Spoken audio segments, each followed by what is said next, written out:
Now, I'd like to introduce Professor Panduranga sir before delivering the lecture. Uh, yeah, so it is my privilege to introduce Professor Panduranga sir, a distinguished academic and researcher in the field of robotics and soft computing and mechanical science. So currently servicing as a professor and dean continuing education at the School of Mechanical Science at IIT Bhubaneswar, Odisha, and he has uh, dedicated nearly 2 decades to teaching and research and innovation. And coming to the academics, Professor Pandu sir, he has hold a PhD in robotics and subcomputing from IIT Kharagpur, where he worked on gate generation for biped robot under the guidance of Professor Dilip Kumar Pratihar. And coming to his MTech and BTech, MTech in Computer Integrated Manufacturing from NIT Warangal in 2003, and BTech in Mechanical Engineering from J2 College of Engineering, Kakinada. Coming to his research interest is robotics, subcomputing, metal matrix composite, modeling, and simulation of manufacturing system. And coming to his academic and research achievements, he has successfully guided 6 PhD scholars and numerous postgraduate and undergraduate students. And he holds 3 granted patents related to robotics. And he has published the more than 80 international journal papers, 16 book chapters, and presented at a 40 international conference. And coming to research project, he secured the funding for multiple high-impact research projects from prestigious organizations like ICMR, CPRI, DRDO, and DST SERP, total over 500 crores rupees. And he delivered the consultancy service with 7 lakhs. And coming to that key innovation and project, uh, he has significantly contributed to the development of the innovative robotic systems such as a screwdriver wheel snake robot for inaccessible areas and AI-powered diagnostic tools for retinal phenotypes in the schizophrenia and dynamically balanced gait controllers for isoskeletons. And coming to this honors and recognition, and he has excellence being acknowledged through the various awards and honors, including like Best Research Award from the MIC College of Technology in 2012, and invited keynote speakers and session chairs at national and international conference.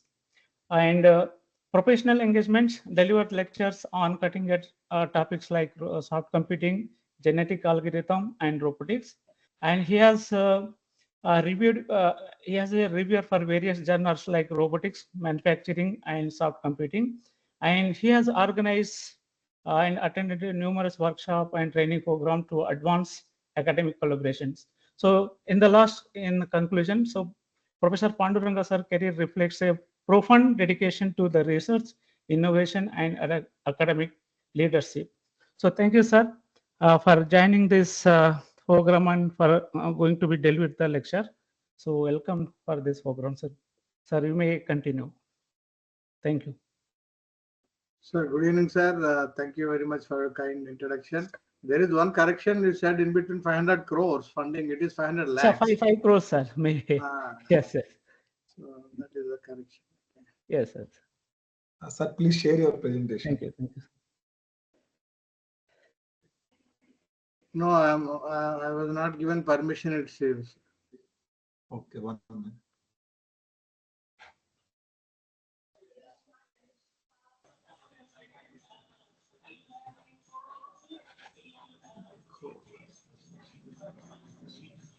Oh, 1 minute.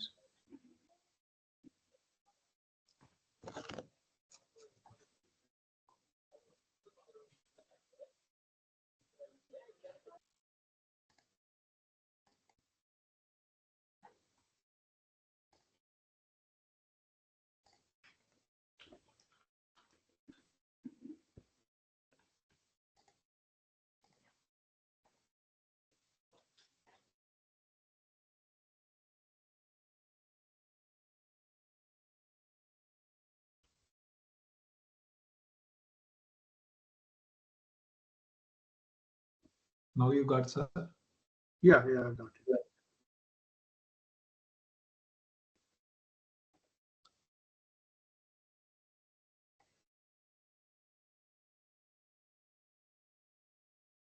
Please share your presentation.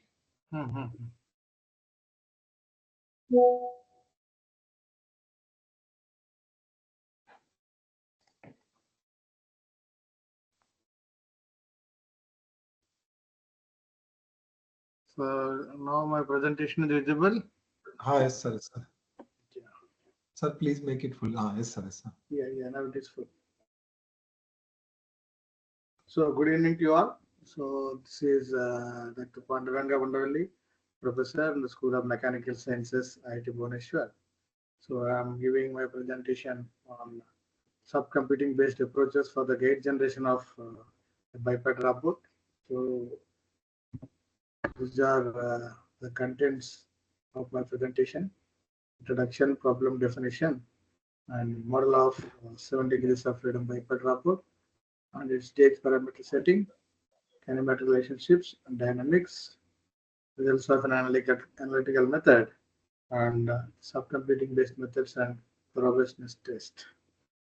So mainly in this presentation, I would like to introduce a problem related to robotics and then introduce the tools and then solve the gate generation problem using the tools, subcomputing based tools. So coming to the introduction to the problem, so it is a humanoid robot or biped robot. I am going to discuss about it.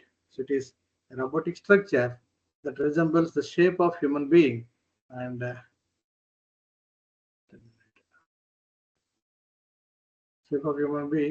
capable of walking with the help of two legs. And it is called either a biped robot, which is capable of walking with two legs, or the humanoid robot. Similar to this human being structure, the humanoid robot also contains different parts, like it is having a torso, a head, and two legs and two arms. And this humanoid robot, many groups, many research groups in the world are working in it. And basically, it was used to simulate the body structure and its behavior when it was introduced. So the initial aim was to build better orthosis and prosthesis for the human beings. Later on, it was resulted in the development of mechanisms and structures similar to human beings. And mostly the design, the development, and fabrication of structures is called humanoid or biped. You see is that there is a working structure in animation. It is moving, and it is very much similar to walk. The gait cycle of the biped robot consists of mainly two pages like humans walk, like single support phase and a double support phase. And so most of the walking cycle, so we spent our time in single support phase, and the double support phase is almost instantaneous. So the purpose of this double support phase is to have exchange the leg support so that we continue walking motion. So during walking, the biped robot also spends most of its time in single support phase. And so when the biped walking or human walking is concerned, the most important thing is its balance. So how to balance the walk so that the structure will be moving forward. So the balance of this, not only in the robot, even humans walk, so it is to be measured with the help of two different criteria. Those are static balance and dynamic balance. What is static balance? Static balance is attributed with very slow walking, and the robot is said to be statically balanced as long as the center of mass of the system is falling inside the foot support. So whenever you are walking with two legs, say, let us consider this is one foot support and this is another foot support. Okay, so this is one foot and this is other foot. So these two are called foot supports. And in the case of static balance, the center of mass should lie inside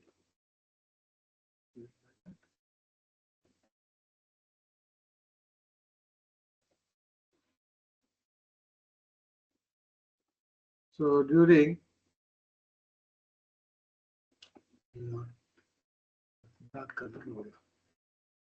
Okay, so the center of mass is falling within this foot support area, and if you are having the second foot also, now the entire area coming under this polygon, joining these polygons will be called as your foot support polygon. So while exchanging the leg, once again the center of mass will be moving like this and entering this leg.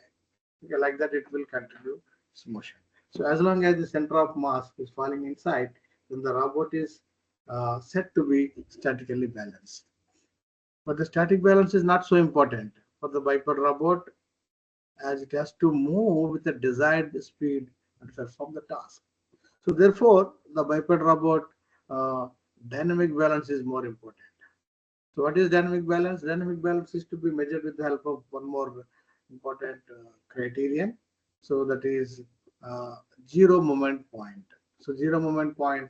So as long as the zero moment point is falling inside the foot support polygon, once again the robot is said to be dynamically balanced. So what is this zero moment point? So even when the humans walk, so our walking is also mainly governed with the help of this zero moment point, and it is a point on the foot support polygon. Whenever we are placing our foot on the ground, so there is ground plane on which the foot ground interaction is acting, and it is defined as the point about which the moments generated by the various links of the biped robot are equal to zero. So when the robot is walking, so its various links are moving, and they are going to generate the moment the moment about a particular point, and that sum of all the moments are equal to zero. That is called that point is called the zero moment point. And this is the location. As I said, if you are considering one foot that is resting on the ground, so it is a point ZMP about the foot ground interaction on the foot, and about this point all the moments generated by various links of the robot are said to be equal to zero. And not only we are trying to see whether the gate is balanced or not, so we are also trying to study how dynamically balanced, what is the extent of balance. So in order to decide this extent of balance, we are going to define one more parameter called the dynamic dBm. So the dBm is called dynamic balance margin.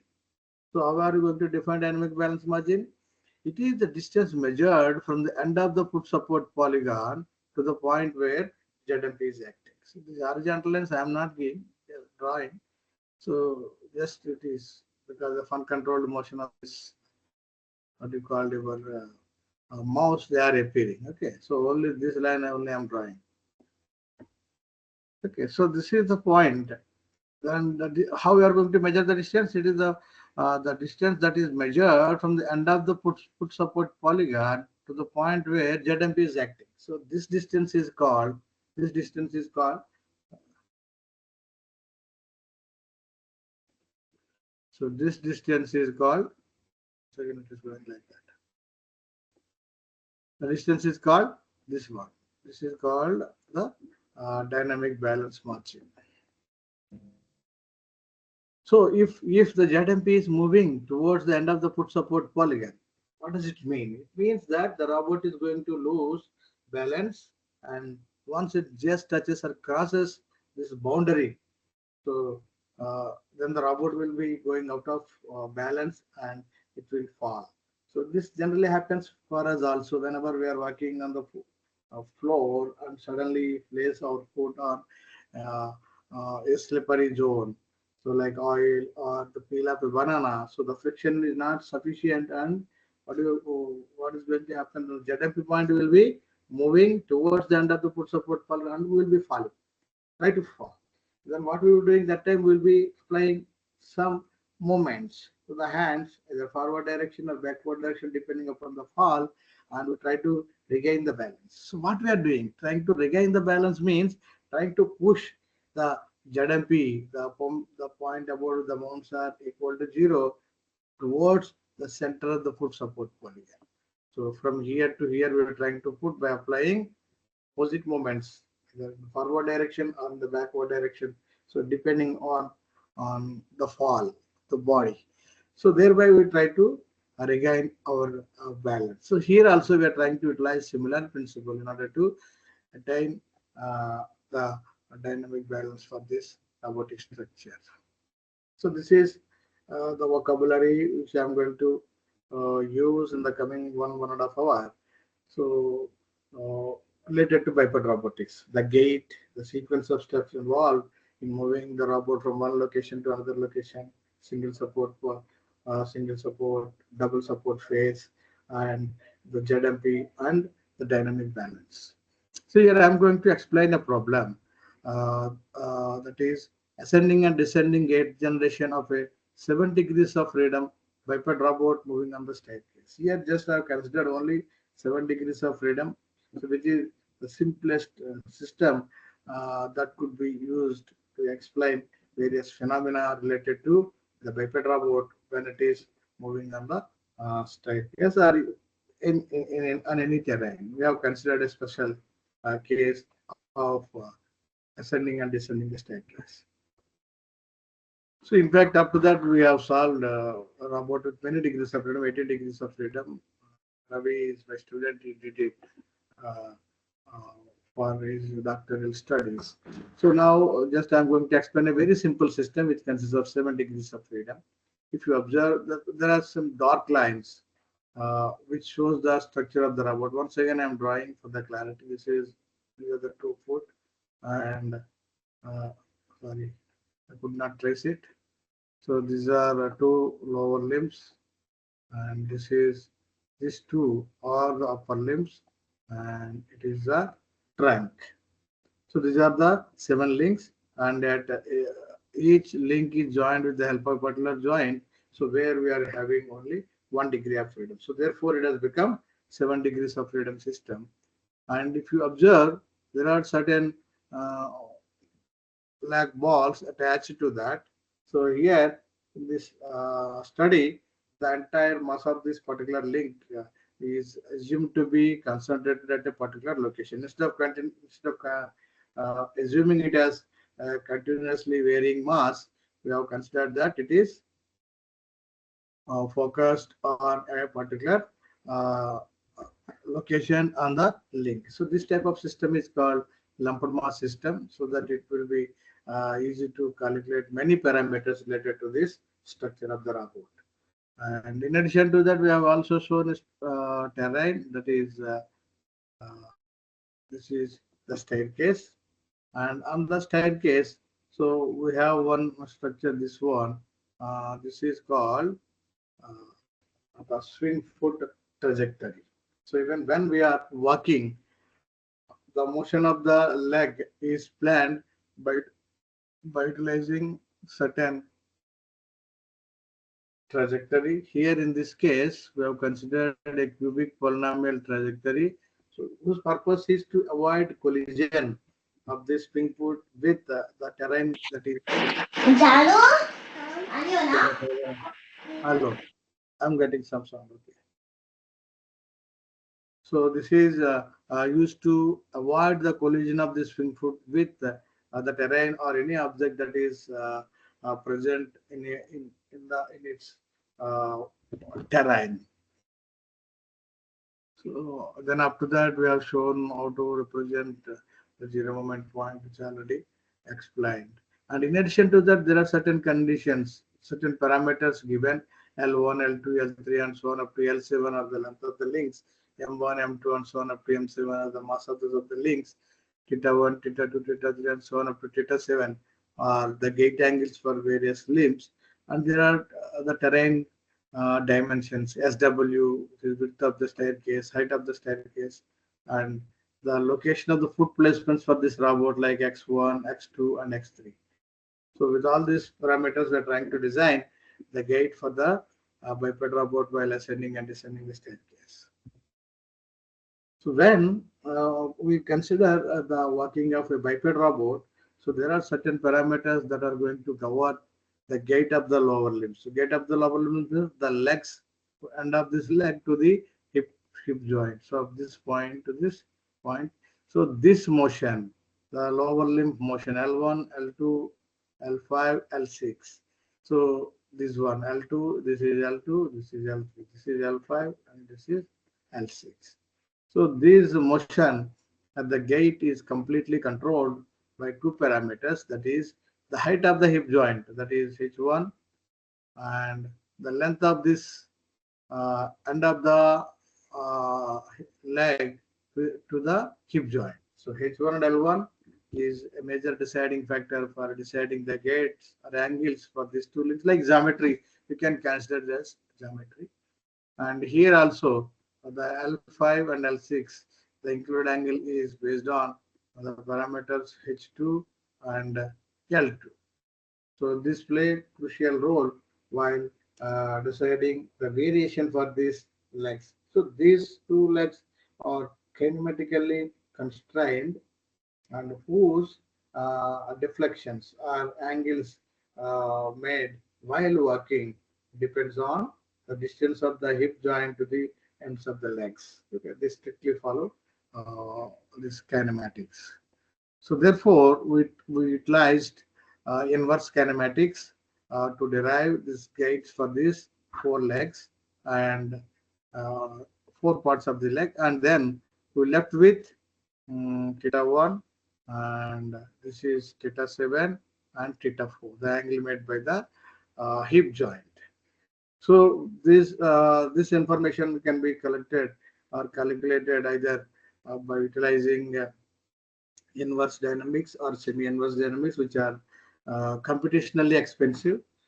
So we try to develop an algorithm, so which is computationally less expensive. Instead of following inverse based approaches, we try to utilize a forward approach to determine the angles for the variation for the other joints.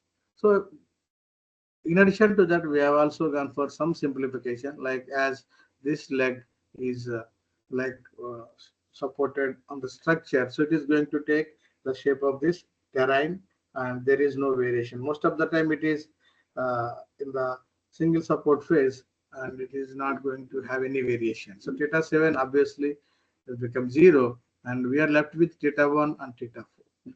So for simplifying the algorithm, what we did, we considered the swing foot variation is 0. So initially we have not considered any variation for swing foot, and we allowed flat footing for the biped rumble.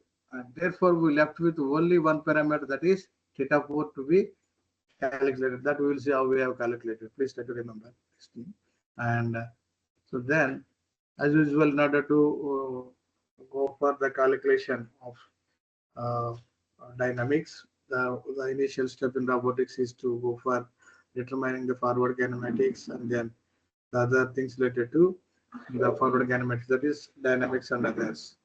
So everyone who is involved in robotic study could understand this notation, that is assigning the frames at various joints of the biped robot.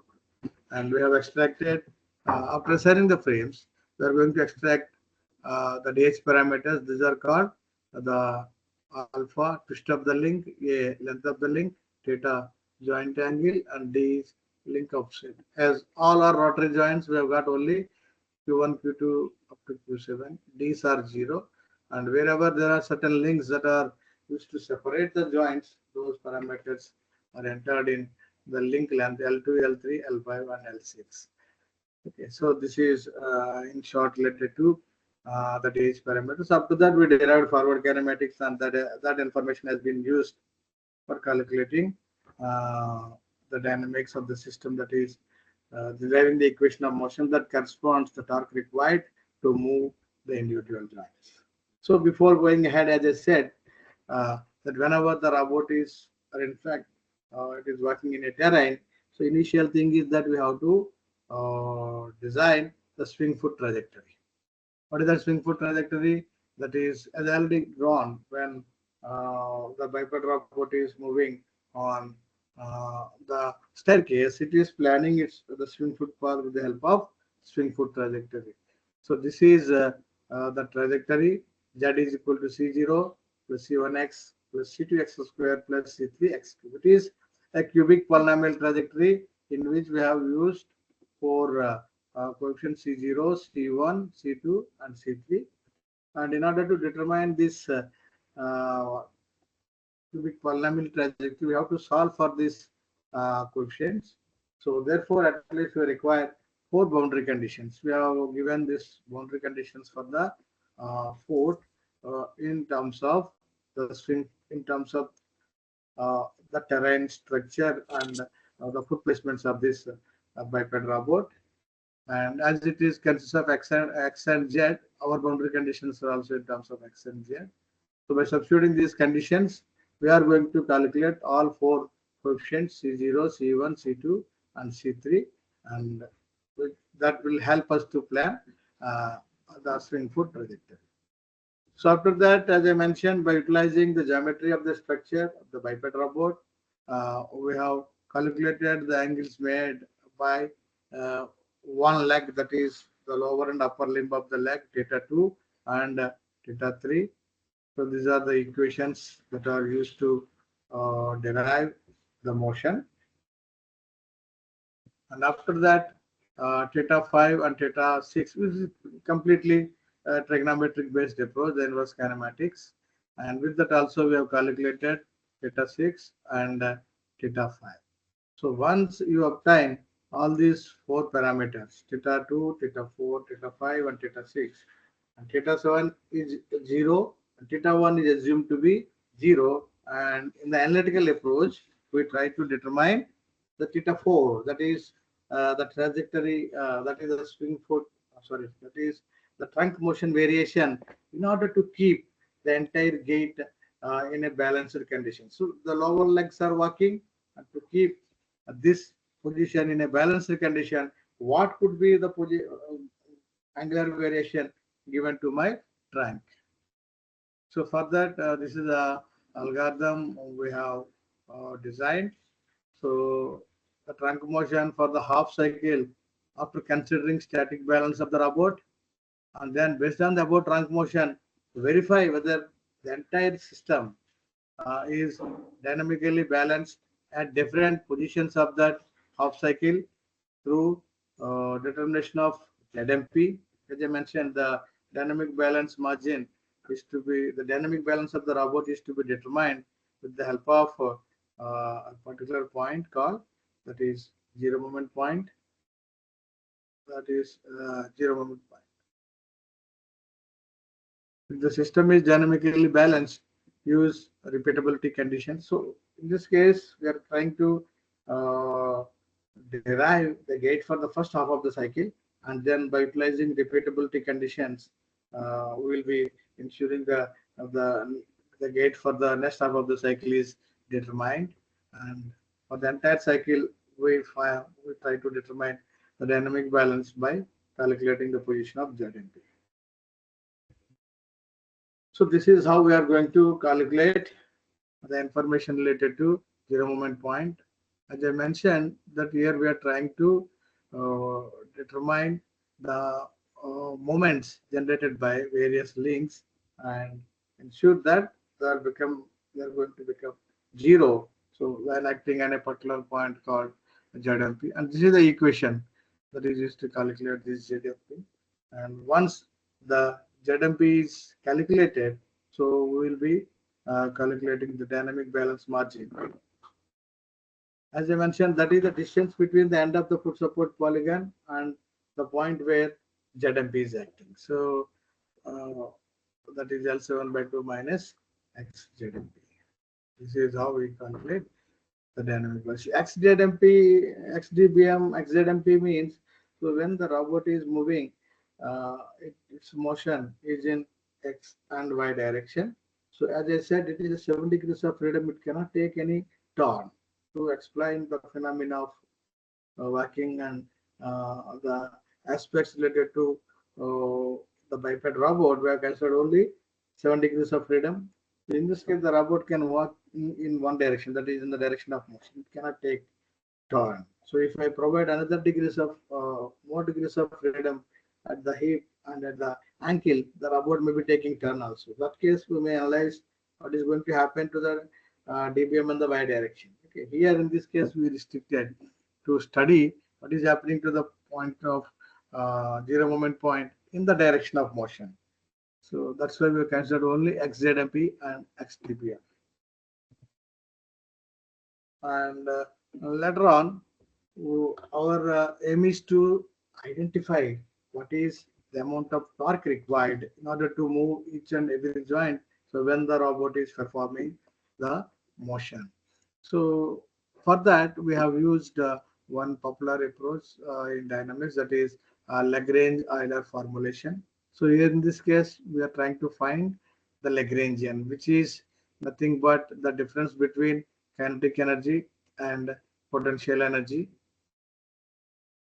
By using that, and we are going to perform partial differentiation, substituting those quantities in this equation. Finally, we will be getting uh, uh, the tau I. Tau I means the torque required at various joints. Here, there are 7 joints. I is varying from 1 to 7.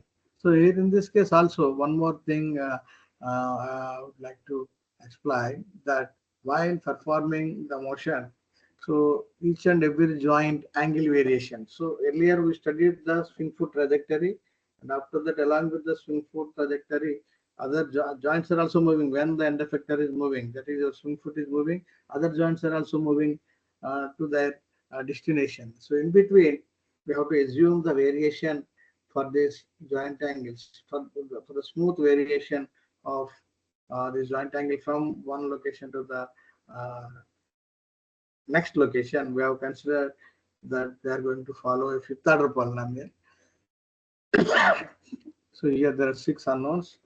So therefore, we will be solving these coefficients for each leg, and we will be obtaining. There are 7 joints. There will be 7 trajectories, and all the joints will be following their respective trajectory when the swing foot is moving from one state to the another state.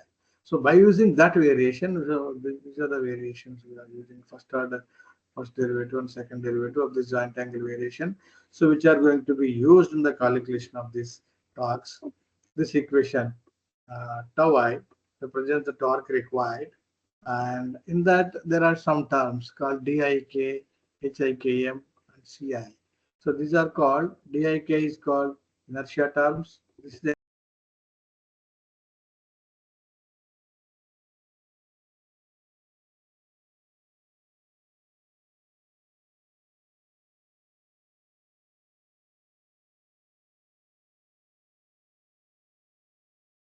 Sir, you are muted. I think someone has muted you. Please unmute your mic, sir. You are muted, sir. 1 minute.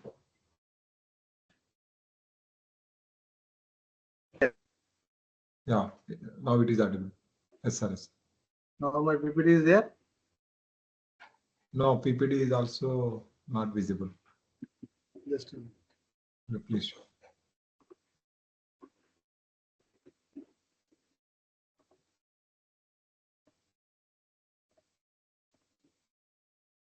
Now it is there. Yes, sir. Yes, sir. It is. Yes, sir. Please. So there are certain terms, DIK, HIKM. So from there now you did not listen. Could not listen, Ravi. Where I lost my voice.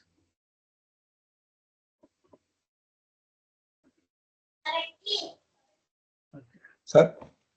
Where I lost my voice from here. DIK, HIKM, and CI. Yeah, Okay. sir. Yeah, sir. You can continue from there, sir.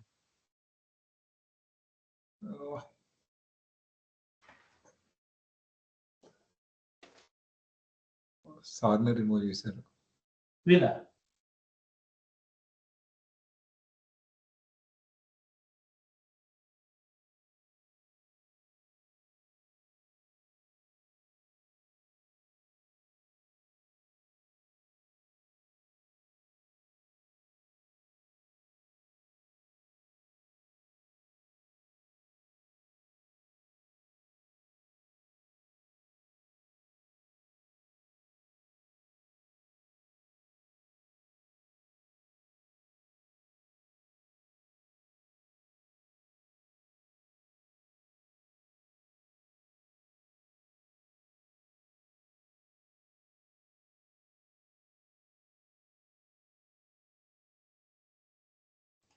Yeah, I'm requesting the participants, please don't mute keynote speaker and don't remove the keynote speaker.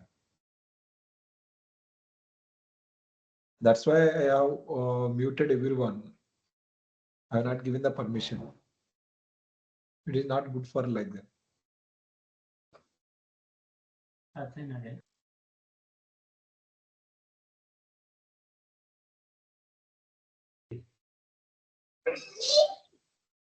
Okay, I'll share. Yes, sir. Yes, sir. You are audible. Please share.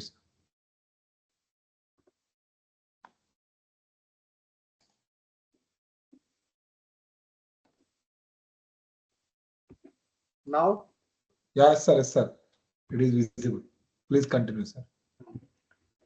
so here, You are unmuted. so the power required for the entire for the robot to complete one complete cycle is determined after deriving the information related to the y target required variations. So after that, we move to derive the gate for the biped robot while descending the staircase. So the entire formulation remains same, except few variations. What are those variations? There are only two major variations. The one is the foot trajectory is slightly different, and then the robot is moving in the direction of gravity. What are those constraints? So earlier also, in order to determine the foot trajectory, swing foot trajectory, we have given four conditions. Here also, when the robot is coming down from the top point to the lowest point, so there also the conditions will be slightly different. They are not the same. And for that also we have formulated the boundary conditions based on the terrain dimensions. And the second one is important thing, that is the robot is moving in the direction of gravity. These are the two variations. With that, we completed the analytical or mathematical formulation of the problem. So then we thought of validating the algorithm with the help of some data that is taken at appropriate proportions like mass and length of uh, each link. That information is given, and the length and the arm in the point where the lumped mass is located, and I inertia of that particular link. So by uh, using this data,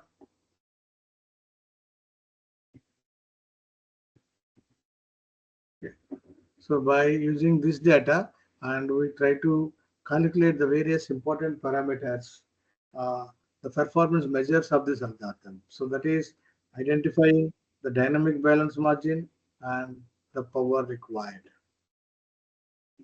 Coming to this, the ascending the staircase and descending the staircase. Ascending staircase, we have got 0.02 meters, and descending the staircase 0.018 meters, and 47 point power and 41.93.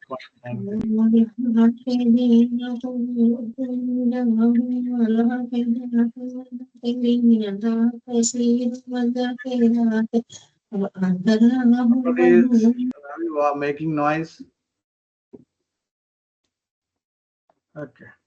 So if you observe these parameters, you can see that ascending the staircase is slightly dynamically more balanced than descending, and ascending the staircase is consuming slightly more power than descending. So these two observations are exactly fall in line with the experience of the human beings. Like whenever we are like ascending or descending the staircase, we feel more stable or more balanced when while going up than coming down the staircase. And similarly, we feel that we have exhausted more energy while climbing the sides than descending the staircase. So these two observations are exactly fall in line with the experience of human beings, and we consider that our algorithms are appropriately designed. So then we conducted this uh, simulations, during which we have got ascending the staircase and the gate for descending the staircase. If you observe these gates, you see there is, so you feel that the trunk is exhibiting uh, some motion which is unusual. we observe. So like the trunk is just while going upward, it is just bending, and once again coming downstream, it is bending. So why this has happened? So we observe uh, this may be due to the static balance criteria we have used. Static balance criteria we have by providing the motion for the center of mass. Based on that, we have obtained the trunk motion. So then that entire motion is verified by, of course, the trunk has been little bit back, but the posture is balanced. So there is some unusual characteristic that we have observed. So now what we did, so we thought of avoiding or replacing this complex calculation from right from the beginning, whatever the mathematics that we used to derive this algorithm, to replace with the help of subcomputing based approaches. Now we are calling them machine learning based approach. It is a different name they are coming, but the purpose is the same. That was it. That time it was called subcomputing. So where we have used neural network and fuzzy logic based approaches in order to replace the entire mathematics and simplify the calculation procedure. So it is a powerful technique and it consists of various members like neural network, fuzzy logic, genetic algorithm, and their various uh, combinations. And so the main sole objective is to that replace the whole mathematical formulations that are used in this approach. And the best thing is that this tools uh, exact mathematical formulation is not required. So we can by following these uh, tools, we can eliminate the complex mathematical formulation. That we see how we used and how obtained a simplified solution. So like most of you must be hearing nowadays that many people and many disciplines or many streams, not only mechanical and other processes, also people are aggressively using these machine learning based approaches. So I'm trying to just give a brief. Otherwise, the topic is very big. There are neural networks, there are fuzzy logic, there is genetic algorithm, and so hybridization of these tools to evolve the best method that can model the entire robotic system in a more appropriate manner. Okay. So just I try to give some fundamentals so that you will be able to follow my lecture. So here shown a multi-layer feed-forward neural network, so which consists of different layers. Neural network architecture means it consists of different layers. Here we call them as input layer, hidden layer, and output layer. So coming to this, each and every layer, we will be having some neurons present in this layer. So the neurons present in the input layer are called input neurons. The neurons present in the output layer are called output neurons.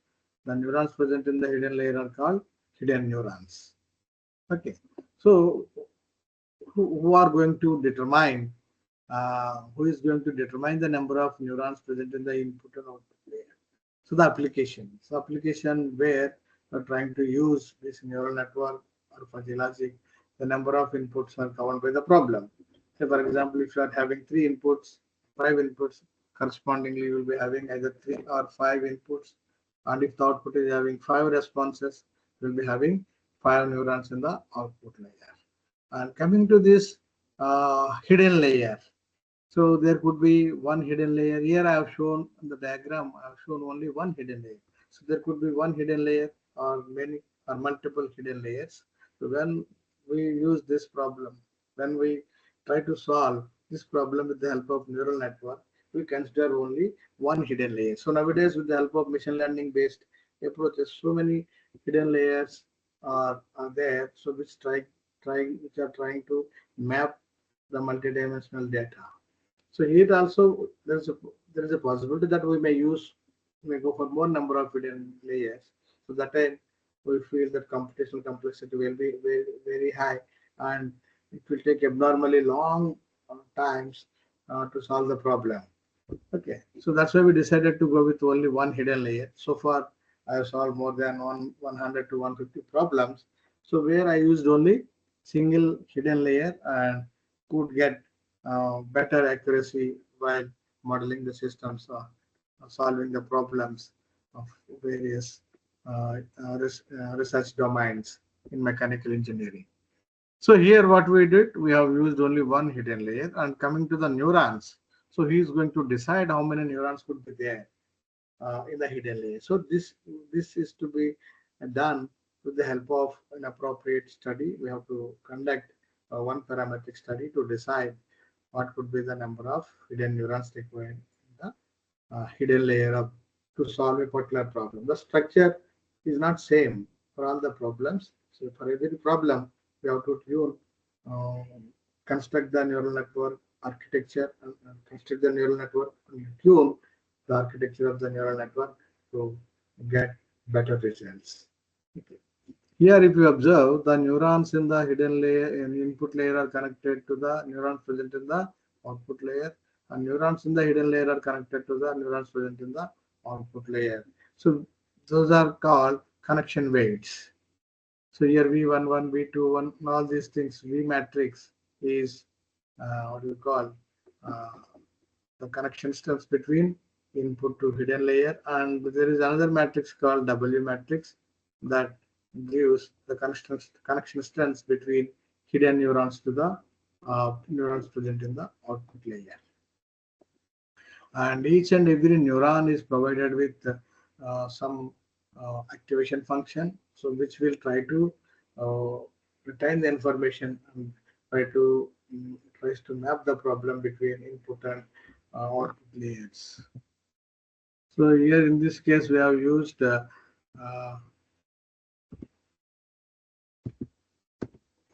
a linear transfer function for the input layer, and log sigmoid for the hidden layer, and tan sigmoid transfer function for the output layer. So here just I'm trying to explain how the information will be flowing from the input layer to the output layer.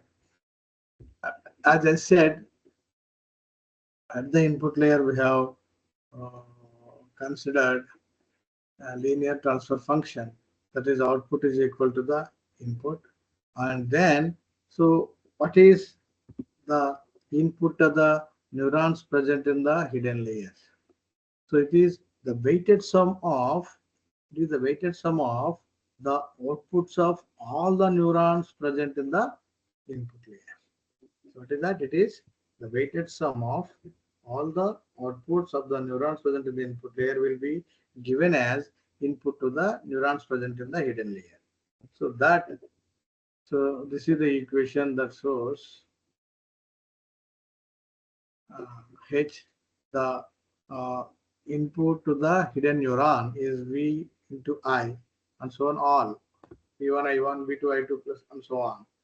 So the weighted sum of all the inputs. What is this V? Means the weight or of that particular input output of the neuron that is considered a carry to the next level. If it is 1, means we are giving utmost weightage to the particular output, or if it is 0, we are neglecting. So that we are not deciding the problem. So then the training is happening. The architecture will be tuned and these parameters will be evolved over a period of time. And sometimes it could be 1, could be 0, or it could be in between 1 and 0. If it is 0.5, means we'll be giving half of the importance for that output of the neuron. So then we have to calculate output of that neuron, as I said, log sigmoid transfer function. Log sigmoid is, that is 1 by 1 plus e power minus alpha into h. That is just a minute. I'll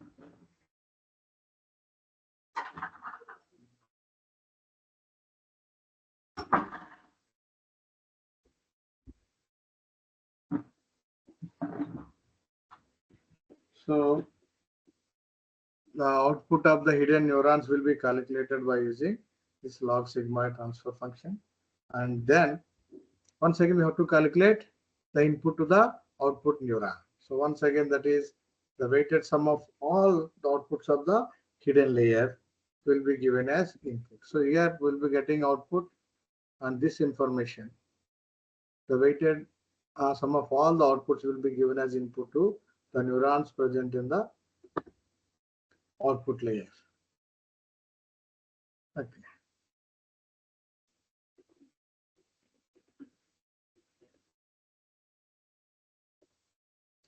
So here we will be providing the input, and once again we have to apply the transfer function there. Here I said tan sigmoid transfer function will be applied. Somebody is pulling my this thing. I'm not getting. So, Sir, somebody is interacting. Sometimes it is giving fine. Sometimes it is pulling that side, this side, that side. no, this actually that will depends upon maybe your screen only, sir. Actually, red color one, na? Red color. This whenever I'm highlighting, na. No, that is your problem only, na, sir. That is your problem, your side only. Suddenly it is pulling. It is your problem only. Okay, so then we will be applying log sigma transfer function, and this is how we are going to calculate the output. So once you obtain the output, in the case of neural network, so one important thing I would like to mention here. So neural network, when you design, it requires training. So what is training? Training means we are going to provide both input pattern as well as output pattern. So providing input and providing output, and in between it performs certain calculation and calculate the output, and they'll be compared at the end, and that is called error. So now what you have to do, once you calculate okay, mean this is the calculated output. Once you obtain the calculated output, as I said, the target output is given, that is TOK, and OOK is already calculated. So we are going to compare, means we are trying to find the error for that particular output. So like that we will be getting error for all the neurons present in the output layer. We will be getting average mean square error. So initially what we are going to do, we are going to generate the weight values, V and W values for all the neurons will be generated randomly, and with that this architecture is constructed. So once the inputs are given, by using these parameters, the output will be calculated, and at the end we'll be comparing both the outputs. One is target output and calculated output, will be getting the error. So this error is propagated back, and now the values of these weights will be adjusted. So this is called back propagation algorithm. So the magnitude of the error will be propagated back in order to adjust the weights, and once again the fresh input will be given, and we will be performing the forward calculation, and once again we will be calculating the actual output and comparing with the actual output. We compare the error. So this time you will be having less error compared to the previous situation, because the magnitude of the error was utilized to tune the weights, to adjust the weights further. So this process will be continued for so many epochs, 1,000 epochs, 5,000 epochs, 10,000 epochs. So, and that training will be terminated. When it will be terminated, the difference of the error, delta E.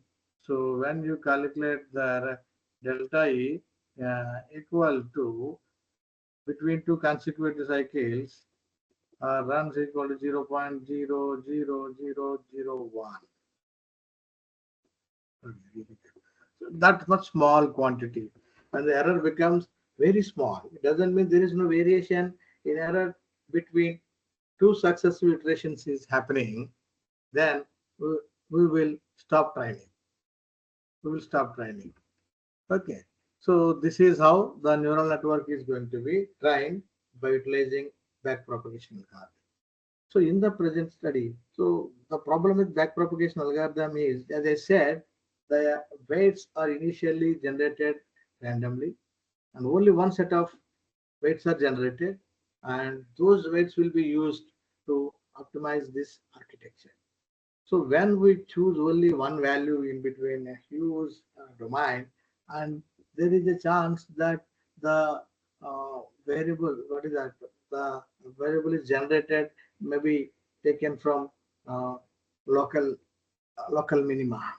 So which ultimately yields for the production of local optimal solution. Instead of reaching the global optimal solution, we may land up with what do you call local optimal. Say, for example, I'm going to explain if you are having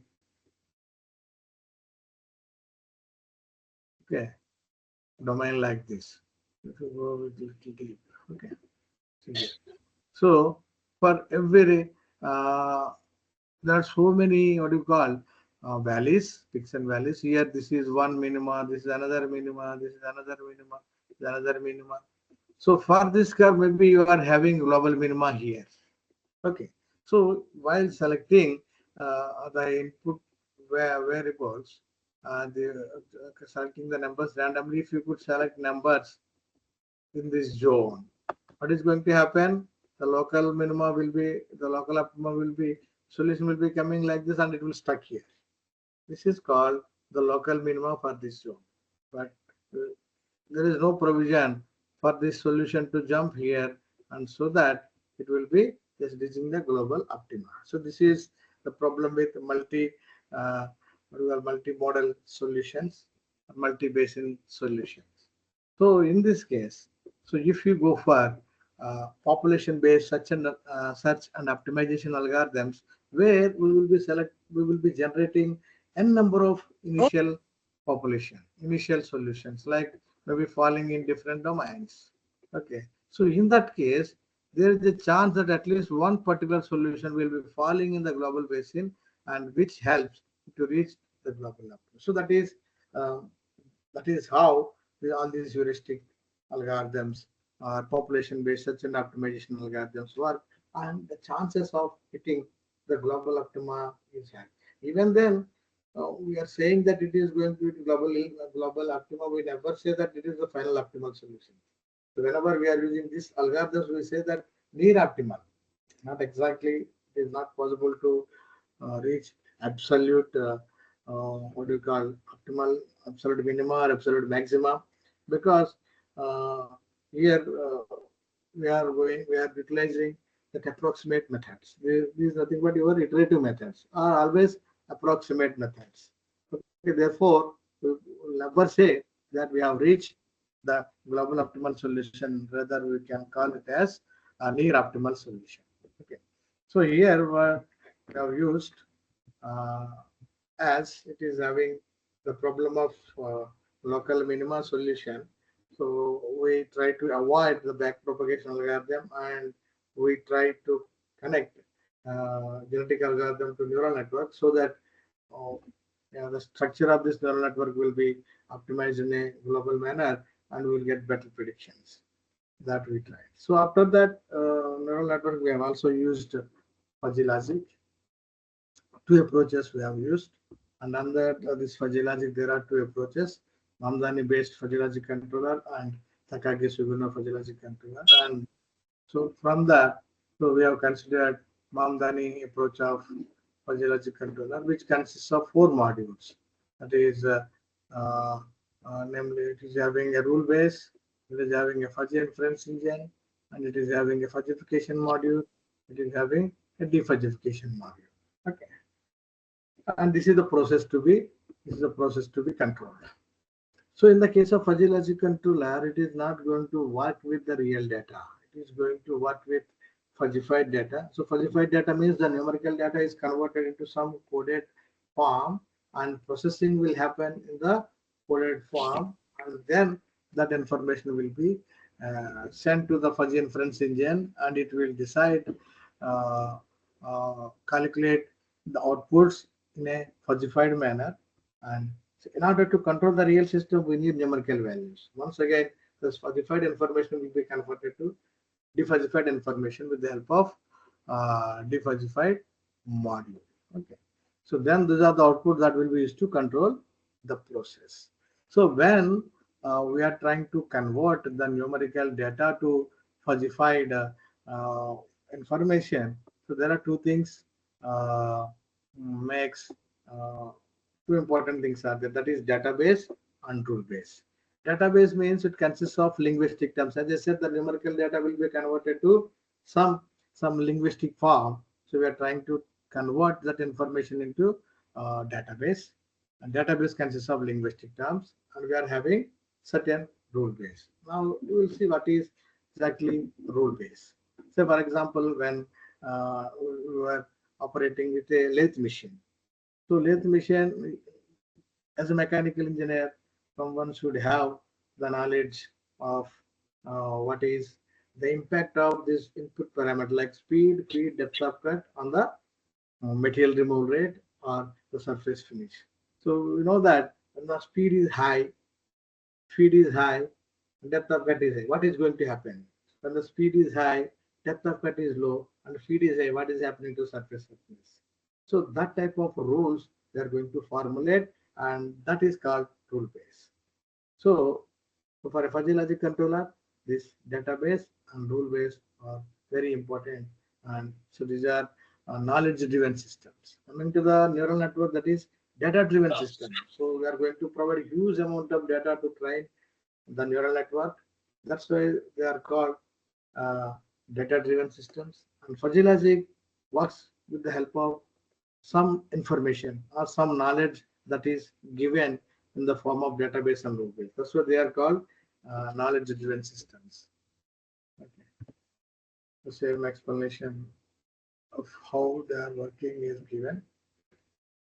And then, so the, the design of database in the case of fuzzy logic controller and the optimization of the architecture of the neural network in the case of neural network are very important. So what we did, so we tried to use a global optimization algorithm like genetic algorithm to tune this neural network and fuzzy logic controller. So we'll see what is the genetic algorithm. So it is an evolutionary algorithm which is based on Darwin's principle of natural selection. So many people are using this genetic algorithm nowadays. It is a population-based global search and optimization algorithm introduced by Professor John Holland. So, in the working cycle of genetic algorithm, the, the initial search starts with multiple number of solutions. As I said, instead of going for a single solution in the case of traditional optimization methods, here we start our search with the help of uh, multiple uh, multiple solutions. Those are generated randomly in the given search space. Say, for example, if you are having certain variables in the problem, so we are going to, when we are trying to optimize the system, we are going to formulate an objective function. Objective function with the help of these variables. And once the variables are generated, they will be substituted in the objective function, and the worth of this solution is determined. So that is by calculating the fitness of the Okay, individual oh, solution. Once the population is generated, that will be substituted in the objective function, and its fitness is evaluated. Say, for example, we are having a function y is equal to, say, f of x1 x2. So it consists of two variables in this problem. So initially, when a GS starts, it is going to generate multiple sets of x1 and x2. That is called initial population, and that information will be substituted in the function to determine the objective function value. That is also called the fitness value. We calculate. So up to here, once the population generated, substituted in the function, the fitness is calculated. Then the GS cycle starts. The termination criteria is done. If it is yes, it will be stopped and the optimal values will be returned. Otherwise, so it is going to enter into a loop, and the parameters, uh, the genetic operators will be executed on the data. So that is parent selection. Here you come, substitute the values of x1 and x2, find the value of y. So if it is a maximization problem, we are trying to find what is the population that is having maximum fitness. If it is a minimization problem, we are trying to find uh, the function having minimum value.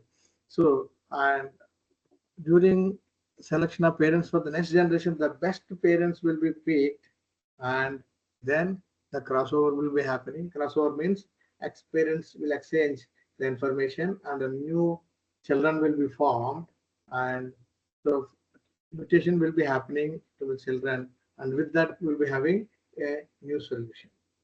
Earlier we were having solution, the solutions get modified by following these genetic operators, and then we will be having a new population.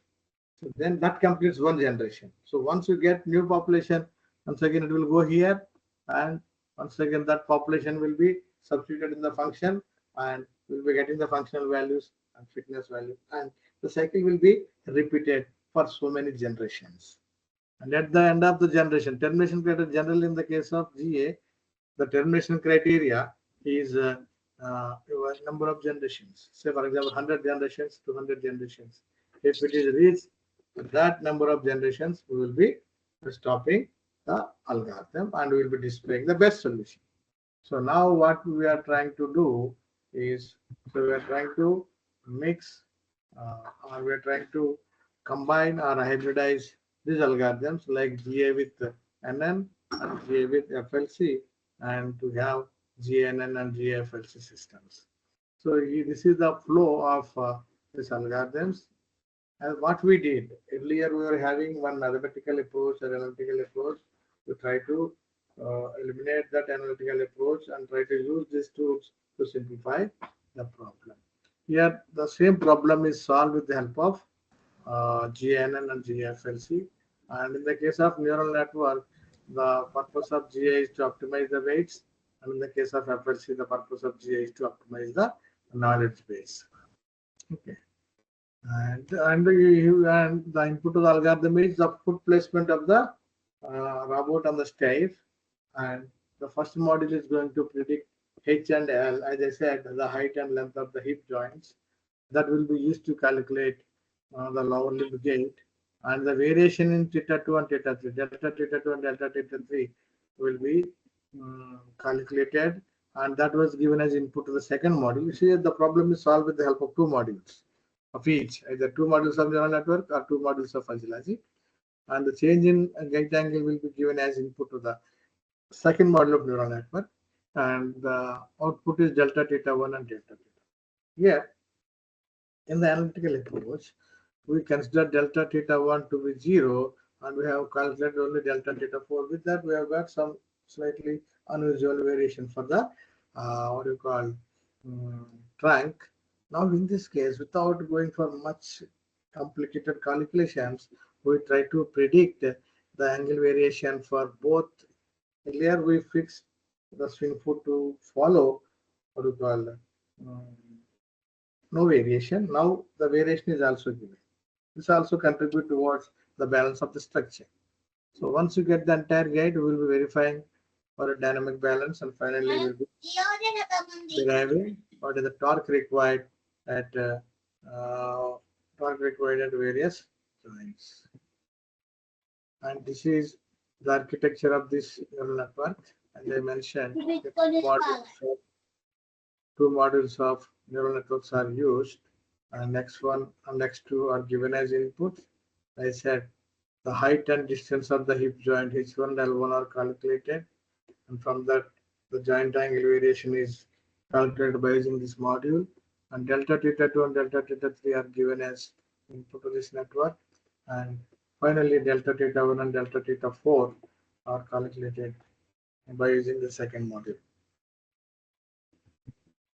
So here in this, the actual task comes here. Now, as we are trying to optimize the architecture of the neural network with the help of genetic algorithm, and we here to solve both the problems, like neural network and this fuzzy logic, we have used binary coded genetic algorithm. So in the case of fuzzy logic, what we have some real number of data and some binary digits. Instead of going for real genetic algorithm for neural network and binary coded genetic algorithm for FLC, we have used similar algorithm, that is binary coded genetic algorithm, for solving both neural network and fuzzy logic. So here the entire information related to the neural network architecture is coded in the form of binary digits, as we are using binary coded genetic algorithm. So all the information is in the form of ones and zeros. And here in this particular case, we considered each variable is constituted with the help of 5 bits. Okay. So we are having these. These are the weights that connects input to the hidden, W's, hidden to the weight, and bias values. So there are two networks, V for first network, W for first network, V for second network, like that. We have all the information.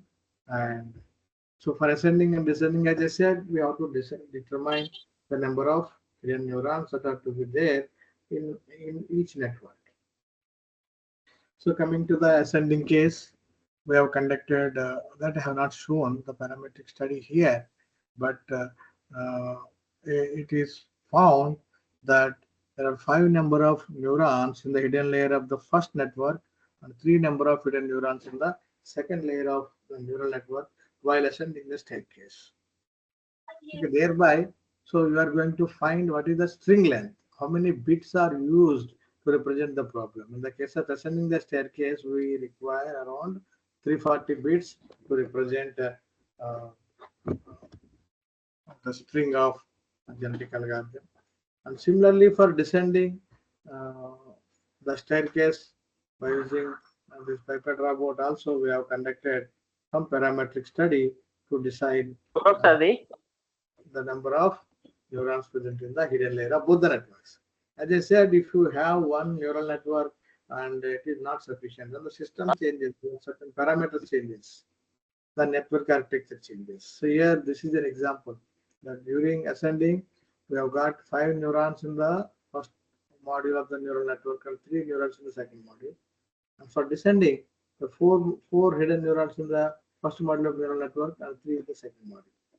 And as a result, we have got less number of neurons results in the less number of bits. Okay. So then the training will be provided me, the data will be given to the input layer of the neural network, and we are having the dynamic balance matching. So here we have used unsupervised neural network. We are not having output data. So when we are not having output data, generally we go for unsupervised learning. In the case of unsupervised learning, so whatever the data we obtain at the output layer of the neural network will be converted to one objective function, and we work on optimizing that function. So here this is the error, that is error of the neural network. What we did, we try to minimize, that is the fitness, the minimization function. This is how the problem is solved with the help of CNN. Now coming to the fuzzy logic system, we are going to have, as I said, the problem is solved by using similar type of architecture. In the case of neural network, we were having 2 neural networks. Here we are having 2 modules of fuzzy logic controller, first module and second module. To say for the sake of comparison and everything, we have kept similar data, input, output for each module of the fuzzy logic controller. And I said that while designing the fuzzy logic controller, the designer should have the knowledge of the domain, the engineering problem that we are solving. So that will help in designing better knowledge base for this fuzzy logic controller. In the case of fuzzy logic controller, the knowledge base means designing the database and rule base. So designing the database means this one. These are the database of this is the database of the first model of the neural network. This is the database of the second model of the neural network. So here in this case, what we are doing, so we are trying to convert this numerical information into fuzzified information by with the help of some linguistic terms. These are said low, medium, high, and very high. So these are called linguistic terms. The information will be numerical data will be converted to linguistic data. For both modules, we have this database, and we have, and this is a representation of rule base.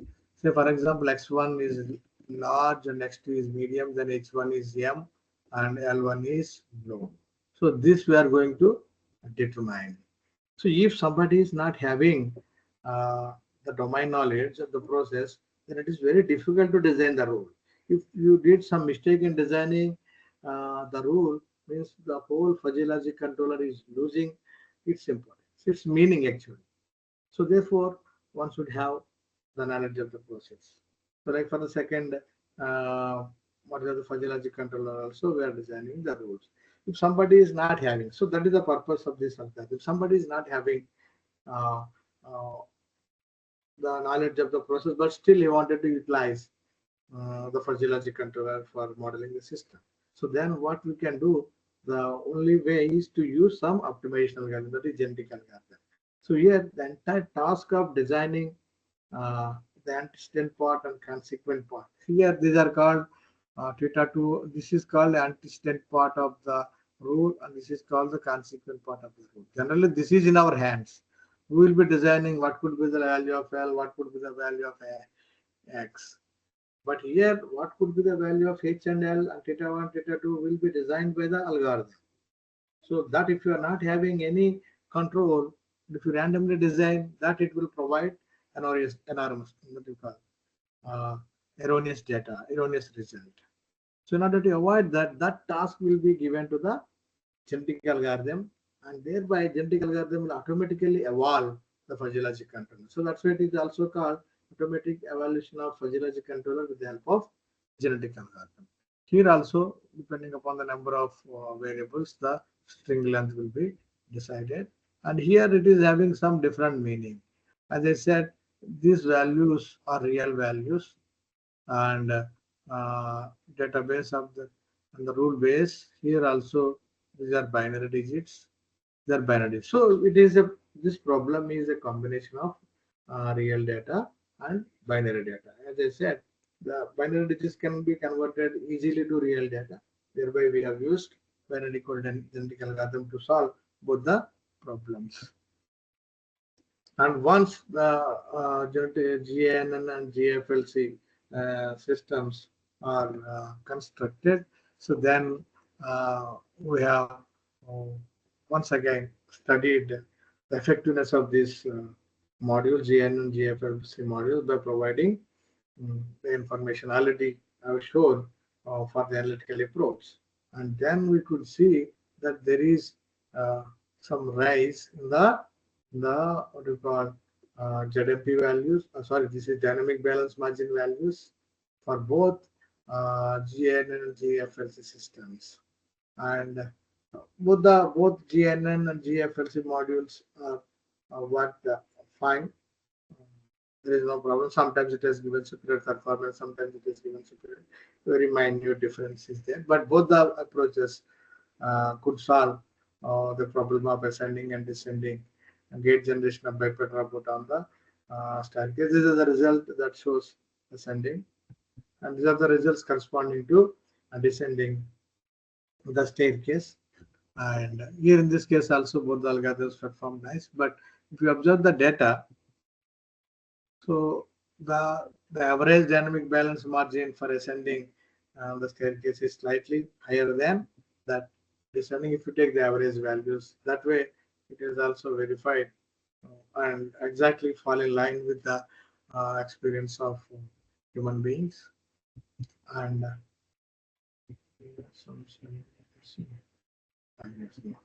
yeah, now we have gone for the simulation result of the stick diagram showing the variation of bipedal robot when it is moving on staircase.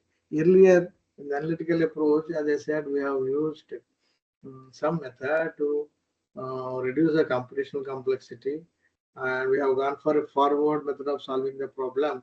And in that, the the the trajectory for the center of mass is given to derive the trunk motion, and we have observed some unusual variation for the trunk motion that I have already shown it to you.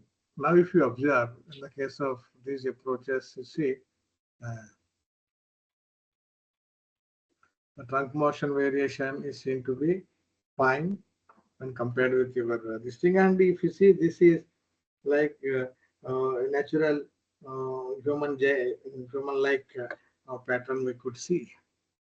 And this is once again while descending the staircase, and the variation it seems to be fine. And this is the advantage we have got. We have eliminated complex mathematical calculations, and we have introduced uh, this machine learning based tools to obtain human like gait while ascending and descending the biped robot. Finally, we also attempted to study the robustness of the gate. So when we are trying to use the tools and we have to get the information from the sensors. When the robot is like walking on the terrain and working in the environment, we have to collect information related to the terrain with the help of the sensors. When we are having sensor data, the data is a huge noise associated with the sensor. You have to post process the data and filter the data and use. Still, there is ambiguity. So, if such data is given to your machine learning based tools, neural network and physiological tools, how they respond, whether they will be able to provide some solution or stuck in somewhere.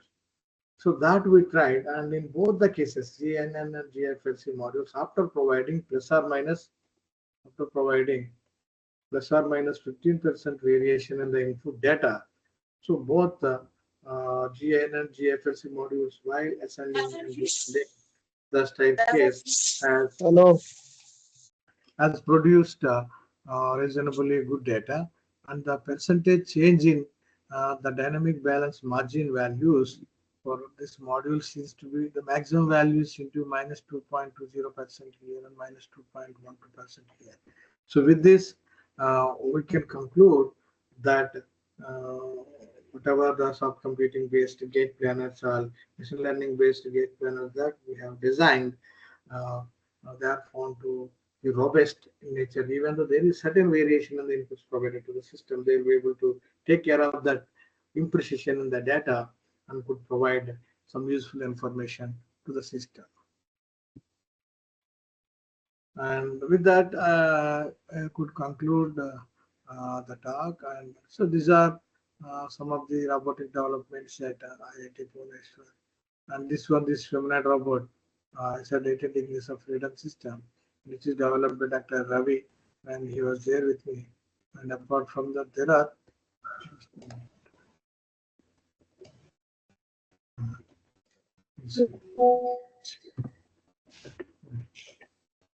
will you see this video?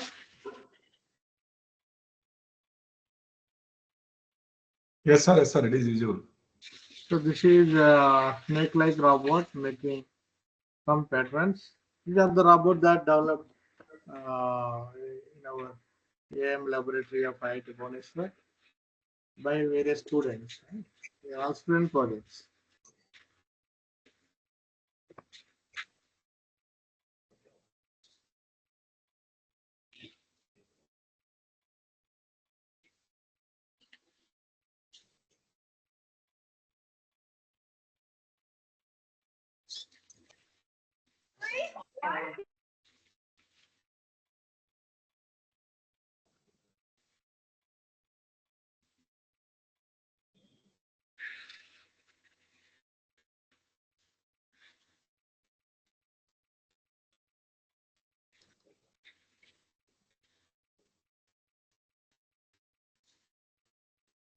It is performing different patterns and it is trying to climb over the obstacle.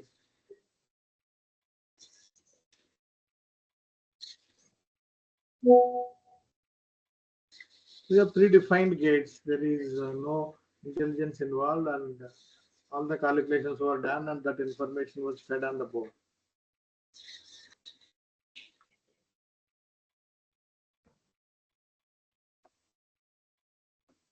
This is developed by Ravi only, and this is a small seed-like robot which can execute dynamic working, and these are the styles.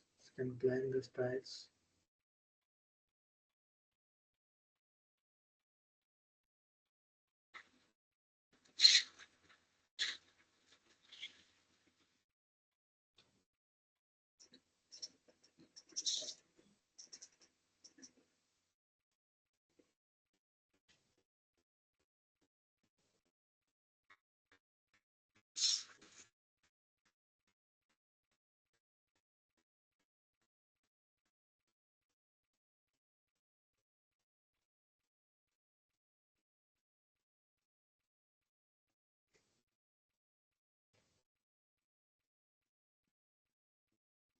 This is wall climbing robot. We've got 2 patents on this, and which works with the help of bellows. And innovation is that we have used only one motor. Earlier versions used 2 motors for forward motion and creating vacuum. Here we have used one mechanism called Rolex triangle, with the help of which we could generate forward motion as well as sticking motion, sticking with the help of only one motor. It can climb on very smooth surface. Come back on.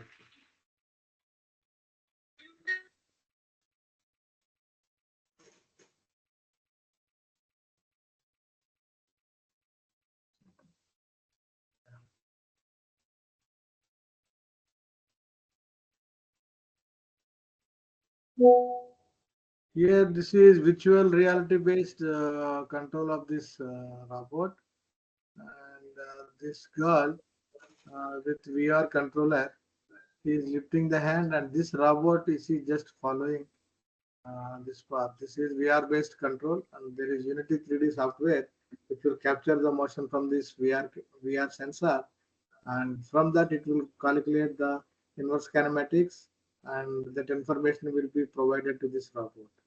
There is some delay because there is a wide connection between this controller and this robot, but it is just following the path.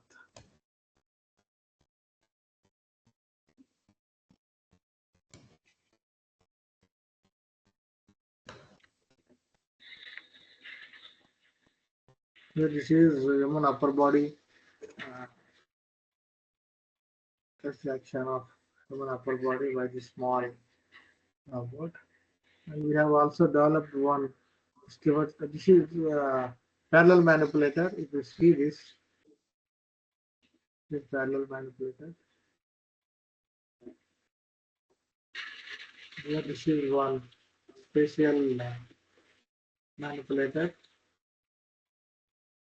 a rover based design, which will be used for collecting surface and subsurface samples. On the vehicle, it is mounted and it will be going. That was designed for one ISRO context. It will collect the sample and keep it on its chest.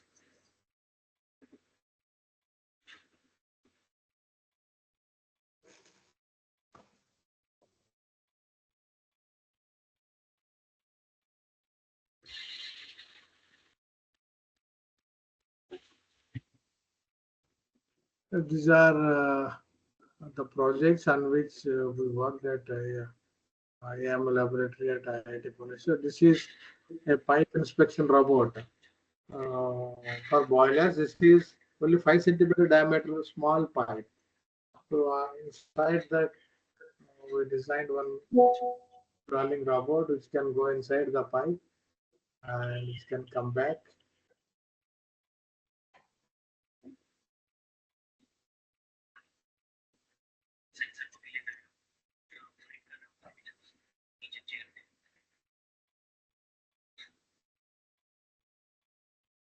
This is a control for that robot. Okay, after that we have also worked on different projects. This is one active exoskeleton that is designed for paralyzed people, and this is one more exoskeleton that is designed for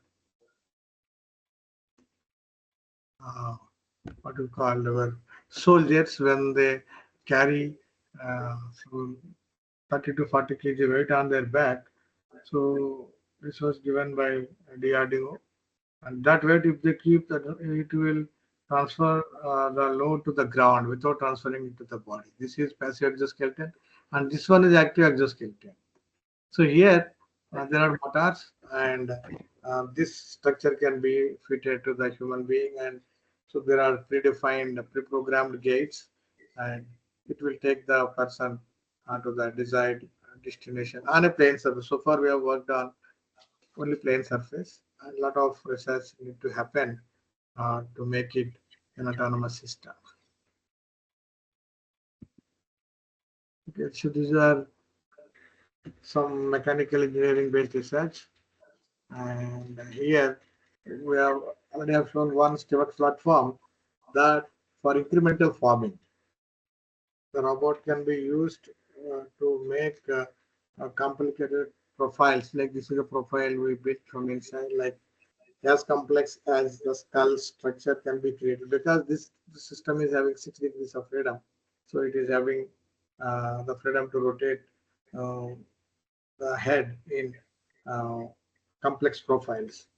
So that is actually the objective, is to prepare some structures for the skull, thin material, by using the robot. That is robotic incremental farming. We also entered into that area recently. So this, thank you. This is some research at IIT Bhubaneswar. in the Yeah, field of- if you have any queries, I think 1 or 2 persons, please ask. If you have any queries. Okay, thank you, sir. Thank you for your. Hello, sir. Ah. Pandu, thank you, thank you. Thank you, Ravi. Thank you all. There are 270 participants. Very good. Yeah, total 500 registered, but maybe Ah. not join. Yeah, Good. anyone want to give any feedback or any queries?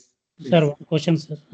Yeah, please. Sir, that wall climbing, sir, you said one motor that, what is the mechanism, sir? Can you repeat it? There is a Rolex triangle.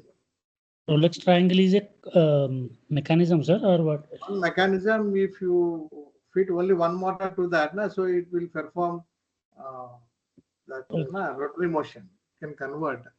But at the same time, it can supply to 2 different ends. Earlier, people used 2 motors to perform that forward motion and latching to the wall. So by using this Rolex triangle mechanism, with one motor, we could transfer the motion to 2 different places, and thereby we could save 1 motor. Okay, sir. Thank you, sir. The 2 vacuum grippers, I think it is attached to the wall, and 2 vacuum grippers trying to push it, I think, forward motion. Thank you, sir. Yeah, I think anyone want to give feedback, you can give it. Thank you, sir. Very excellent section. We are satisfied and we encouraged with your session, sir. Thank you. Others? Others? Sir, this is Paramasivam from Rajalakshmi Engineering College, sir. Yeah, please. Yes, sir. Yes, tell me. Yes, sir. So what's the mechanism to make the robot for inspection and cleaning the pipes, sir? So there is one motor. Once again, here we have used one motor, and there is a front arm, so which is moving and which is given with some helix angle, so that it will be tracking. It will be moving in a helical path. Otherwise, it is not moving. The front driving sector will be given helix angle, so that that will be moving forward. Otherwise, it will be there at only one location. If it is only circular orientation, so it cannot move further. That is the only logic used there. Okay, Professor. Thank you, Professor. Hello, sir. Yes, madam. I'm from Garden City University. I'm Pallavi Pathi. So, especially, I thank you so much that you explained so briefly and so simply. This topic is really new for me, and I'm really interested and looking forward to this FDP. Thank you. Thank you. Thank you. Others? Yeah, please switch on your camera also. Those who want to give feedback, please switch on your. This session is going to be recorded. Actually, it is recording. Okay, sir. Thank you, sir. Thank you all. Okay. Okay. Thank you, sir. Thank you. Namaskar. Thank you, sir. Yeah, I'm requesting all the participants. Actually, there is a lot of messages are coming in WhatsApp group, and few of the members they're facing the problem. And please try to understand. Don't post unnecessary messages. And see, I already shared the link, meeting ID and passcode. Everything I shared. I think you are unable to join means you don't know how to join. That is your problem. And the thing is that chat box actually in our software there is chat box is not possible to open. And I will for every session I will unmute at the end of the session, or otherwise if you are not disturbing the entire session I will be open. Okay. And the attendance I will collect from the Microsoft Teams. I think it is automatically downloading. Okay. And all the sessions are recording. Okay. Thank you. Thank you. And again, we'll meet tomorrow at 6 p.m. 6:30 p.m. I think. 6 o'clock. I think 6 p.m. we'll meet tomorrow. Thank you. Thank you. Thank you. Bye. Thank you.